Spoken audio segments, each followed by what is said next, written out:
I'm Diane, and I'd like to speak to you about NAWAPA 21 and why the nation needs it immediately and where the opposition to it is coming from. As people know, the state of New Jersey was clobbered at the end of, the fall of last year with Hurricane Irene, and in Bergen County, where I live, Passaic County, Sussex, Warren, we had massive flooding that wiped out literally thousands of homes which have to be razed, which cannot be rebuilt. Hundreds of businesses were destroyed permanently, never to return. People were without electricity, without running water. You couldn't drive through Paterson for weeks. It was massive devastation. So last night there was a symposium held at William Paterson University on flooding in the Passaic River Basin of New Jersey.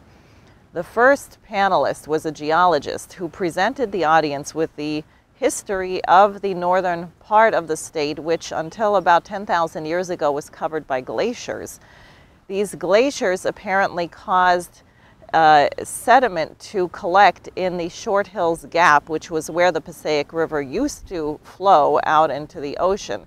That being blocked, it changed its course, and you ended up with these glacial lakes, which later dried up and became swamps. Now, another panelist objected to the use of the term swamp because that implies something bad, and we should really call them wetlands, because that's something that we're supposed to preserve and protect above human life, even if it is the case that people living near these things have more diseases and a shorter life expectancy.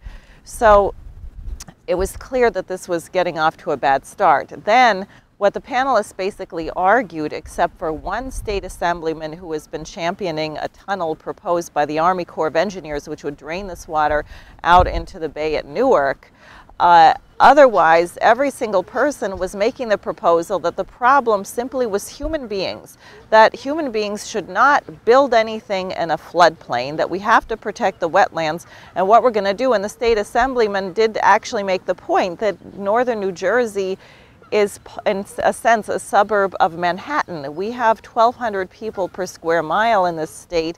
The northern part of the state is much more densely populated than that. So if you're talking about moving millions of people away from New York City, where most of them work, it's completely insane.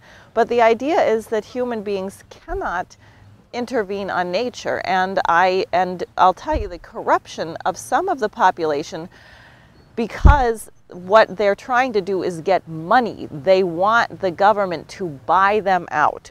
So they don't care about what happens to Americans 50 years from now and 100 years from now, and whether we've lost huge chunks of the United States to human development. They want money now for their house.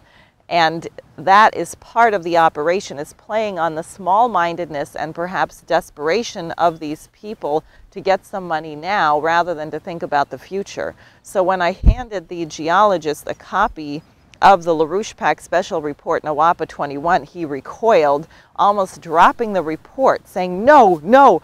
And I said, "What do you mean?" "No, we can't do this. It's a terrible idea." "Why?" It's too big. It would never work. We can't do it." And then I said to him, "Well, are you then proposing that Franklin Roosevelt should never have built the Tennessee Valley Authority?" And he was trapped.